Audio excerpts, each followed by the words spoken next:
10वें अखिल भारतीय केंद्रीय प्रशासनिक अधिकरण सम्मेलन को संबोधित करते हुए सीजेआई बीआर गवई ने कहा, न्यायपालिका का अस्तित्व तभी सार्थक है जब उसमें पारदर्शिता, जिम्मेदारी और जनविश्वास बना रहे। कैट की उपलब्धियों की सराहना करते हुए उन्होंने कहा, यह संस्था पिछले 4 दशकों से सेवा विवादों के समाधानों का महत्वपूर्ण मंच रहा, लेकिन लंबित मामलों की बढ़ती संख्या और हाईकोर्ट में बार बार चुनौती दिए जाने की प्रवृत्ति बड़ी चुनौती के रूप में सामने आई है। उन्होंने बताया कि कैट की स्थापना 41 साल पहले बॉम्बे में हुई थी और इसने समय के साथ अपनी प्रासंगिकता बनाए रखी है। विधि आयोग की रिपोर्ट के मुताबिक लगभग 6 लाख मामलों में से 4 लाख का निपटारा हो गया है। सीजेआई ने कहा कि केवल आंकड़ों से उपलब्धियां नहीं मापी जा सकती, क्योंकि 2017 में जहां कैट में लंबित मामलों की संख्या 44,000 थी, वहीं अब यह बढ़कर 1 लाख से ज्यादा हो गई। इस पर सीजेआई ने चिंता व्यक्त करते हुए कहा कि कैट के फैसले के खिलाफ बड़ी संख्या में याचिकाएं हाईकोर्ट में दाखिल होती हैं, जिससे मुकदमा लंबा खिंचता है।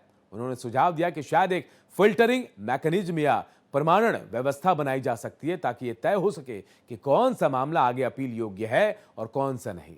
सीजेआई गवई ने सदस्यों की नियुक्ति को लेकर कहा कि कैट में न्यायिक और प्रशासनिक सदस्य शामिल हैं। यह विविधता इसकी ताकत है, लेकिन दोनों को अलग अलग प्रशिक्षण की आवश्यकता है। उन्होंने यह भी कहा कि न्यायिक सदस्यों को प्रशासनिक ढांचे की बारीकियों से परिचित कराया जाना चाहिए। सीजेआई गवई ने इसके लिए एक एकीकृत नियुक्ति प्रक्रिया और स्पष्ट पात्रता मानक की मांग की, जिससे पारदर्शिता बढ़े और जनविश्वास मजबूत हो। सीजेआई ने कहा कि कैट की वेबसाइट अभी केवल संक्षिप्त जानकारी देते, इसलिए राष्ट्रीय न्यायिक डेटा ग्रिड जैसी व्यवस्था प्रशासनिक न्यायाधिकरण के लिए भी बनाई जानी चाहिए। इससे मामले दर्ज होने, निस्तारण और लंबित रहने की स्थिति का तुलनात्मक और पारदर्शी आकलन संभव होगा। सीजेआई ने न्यायपालिका की प्रतिष्ठा को लेकर कहा कि कुछ न्यायाधीशों के आचरण से न्यायपालिका की छवि धूमिल हुई है और यह अक्सर मीडिया और सोशल मीडिया पर चर्चा का विषय बना रहता है। उन्होंने एक कहानी के जरिए कहा कि धन नहीं, न्याय के प्रेम में जिए न्यायाधीश। उन्होंने कहा कि जज और वकील न्याय नामक सुनहरी चिड़िया के 2 पंख है, ना कोई बड़ा ना छोटा। दोनों को सहयोग के बिना न्यायपालिका ठीक से काम नहीं कर सकती। सीजेआई ने अंत में कहा, न्यायाधीशों और ट्रिब्यूनल सदस्यों के पास शक्ति होती है, लेकिन इसे विनम्रता और जिम्मेदारी के साथ इस्तेमाल करना चाहिए। The post-retirement benefits, that is the monetary benefits, can still be granted, but the prolonged uncertainty and delay create significant professional and personal challenges. This is a problem that demands urgent attention and systematic effort. In order to address this issue, there is a need for a greater consistency in the tribunal's rulings and increased transparency in their functioning. A citizen who approaches a tribunal must feel that the decision rendered is a well-reasoned. This consistency is as much a product of institutional culture as it is of structural reforms. As is widely said, that the reasons are the live link between the consideration and the result. The administrative tribunals are unlike courts in that they occupy a unique space between the executive and the judiciary. Many of their members come from administrative services, while others come from the judiciary. Although this diversity presents a strength, since it brings together judicial acumen and administrative experience, it also makes it imperative that members are consistently trained and held to uniform standards of eligibility and conduct. Judicial members would benefit from exposure to the nuances of public administration, while administrative members would require training in legal reasoning. I may not be taken, because nowadays you don't know what you say and what comes in the social media.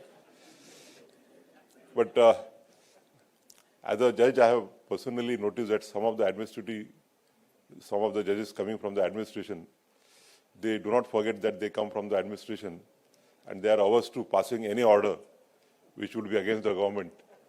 So I think they should reflect on that. The regular workshops, conferences and training programs conducted by the judicial academicians can prove invaluable in this regard and greatly enhance the effectiveness of the tribunal members. Furthermore, if a uniform appointment process is enacted with clear eligibility criteria, this would abate all questions of arbitrariness and reinforce the trust of the citizens in the tribunal. Additionally, as I had previously mentioned, such a system would also ensure greater uniformity in judgments, thereby strengthening the credibility of the tribunals. While I am on this issue, and since both the Honorable Law Minister and Jitendra Singh ji are present in the court, one of the issues that the government needs to address urgently is the service conditions of the members of the tribunal. If the government desires that the retired judges of the High Court and good judicial officers should add on the officers of the tribunals a quick look or quick relook at the service conditions of the chairmen and the members of the tribunals, I think is the need of the day.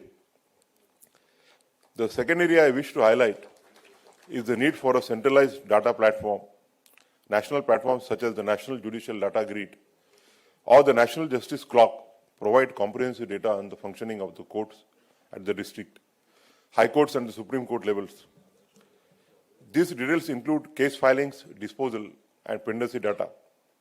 However, no such database exists for the tribunals.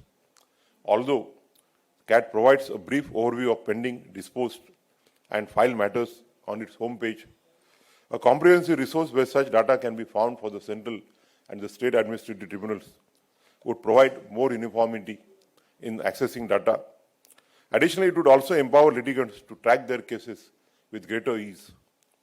Such uniformity in data will also foster a culture of comparability